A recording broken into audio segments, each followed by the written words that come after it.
Notifications ലഭിക്കുന്നതിന് വേണ്ടി subscribe button click ചെയ്ത് ബെൽ ഐക്കൺ പ്രസ് ചെയ്യുക.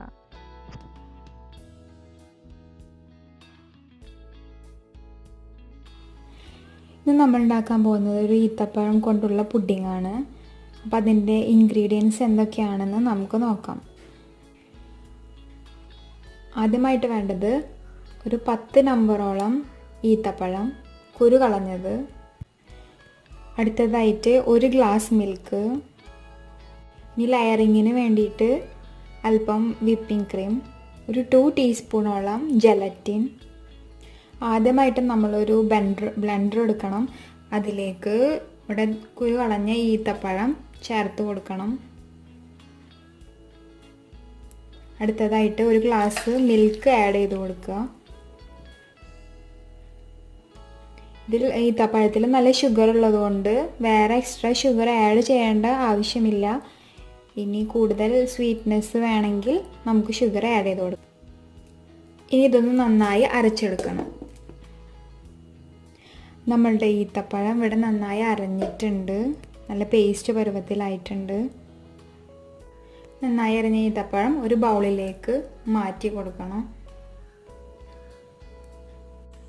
നമ്മൾ 2 ടീസ്പൂൺ ജെലറ്റിനിലേക്ക് ചൂടുള്ള മിൽക്ക് ഒഴിക്കുക.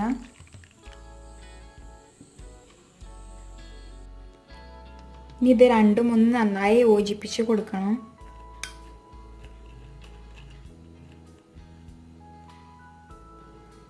ജെലറ്റിൻ നന്നായി കുതിർന്നിട്ടുണ്ട് മിൽക്കിൽ.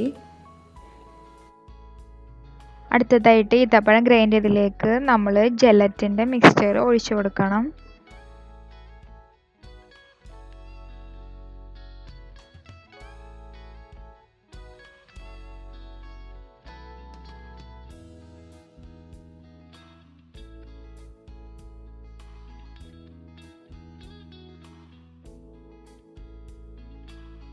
അടുത്തതായിട്ട് നമ്മൾ ക്രീം വിപ്പ് ചെയ്യാണ് വേണ്ടത്. അതിന് വേണ്ടിയിട്ട് ഒരു ബീറ്റിംഗ് ബോൾ എടുത്തിട്ട് നമ്മളുടെ വിപ്പിംഗ് ക്രീം ചേർത്ത് കൊടുക്കണം.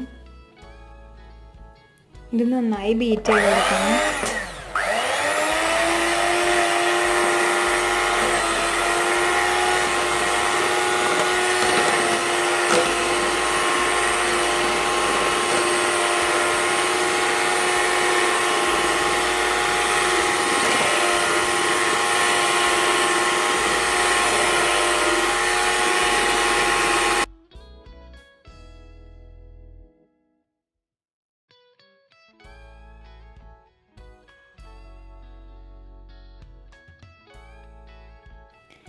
അങ്ങനെ നമ്മളുടെ ക്രീം ഇപ്പോൾ ഭയങ്കര ഫ്ലഫി ആയിട്ടുണ്ട്.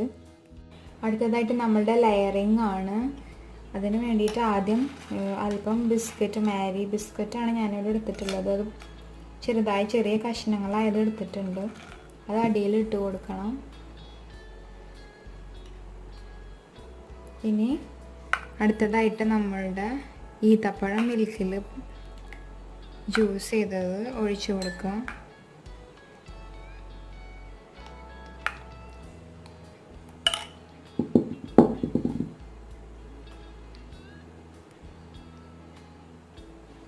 അടുത്തതായിട്ട് നമ്മൾ വിപ്പിംഗ് ക്രീമാണ് ചേർത്ത് കൊടുക്കുന്നത്.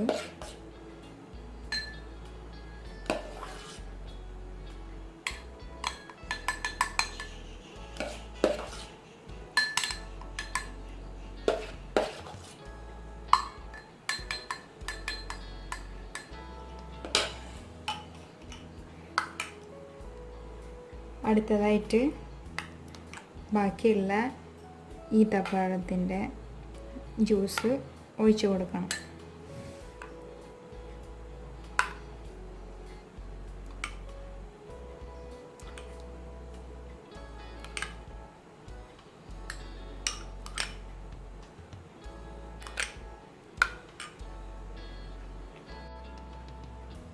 അതിൻ്റെ മുകളിലായിട്ട് നമ്മൾ അല്പം കൂടി ബിസ്ക്കറ്റ് പൊടിയായിട്ട് എടുത്തിട്ടുള്ളത് ചെറിയ പീസസ് മുകളിലിട്ട് കൊടുത്തു. പിന്നെ കുറച്ച് ഡേറ്റ്സും ഞാനിവിടെ എടുത്ത് വെച്ചിട്ടുണ്ട്, അതും ഇട്ട് കൊടുത്തു.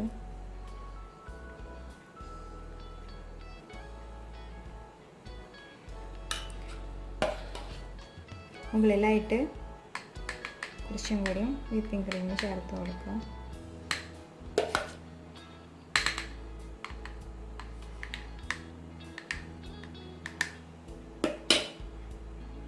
അങ്ങനെ നമ്മളുടെ പുഡിംഗ് ഓൾമോസ്റ്റ് റെഡി ആയിട്ടുണ്ട്. അതിൻ്റെ മുകളിലേക്ക് ചോക്ലേറ്റ് ഗ്രേറ്റ് ചെയ്തിട്ട് ഇട്ട് കൊടുക്കണം.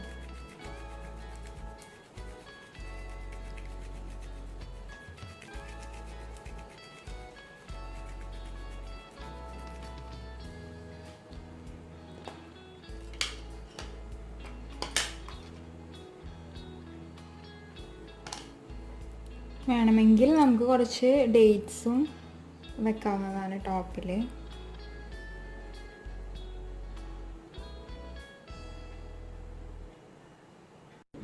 അങ്ങനെ നമ്മൾ ഡേറ്റ്സ് പുഡിങ് അല്ലെങ്കിൽ ഡേറ്റ് ഷോർട്ട്സ് ഇവിടെ ശരിയായിട്ടുണ്ട്. വളരെ എളുപ്പത്തിൽ തയ്യാറാക്കാൻ കഴിയുന്ന ഒരു ഡേറ്റ്സ് ഷോർട്ട്സ് അല്ലെങ്കിൽ പുഡിംഗ് ആണിത്. വളരെ സമയമൊന്നും വേണ്ട. ഇതെല്ലാവരും അപ്പോൾ വീട്ടിൽ ട്രൈ ചെയ്ത് നോക്കിയിട്ട് അഭിപ്രായങ്ങൾ അറിയിക്കണം. ഇത് ഇനി ഒരു 1 hour റെഫ്രിജറേറ്റ് ചെയ്തതിന് ശേഷം നമുക്ക് കഴിക്കാവുന്നതാണ്.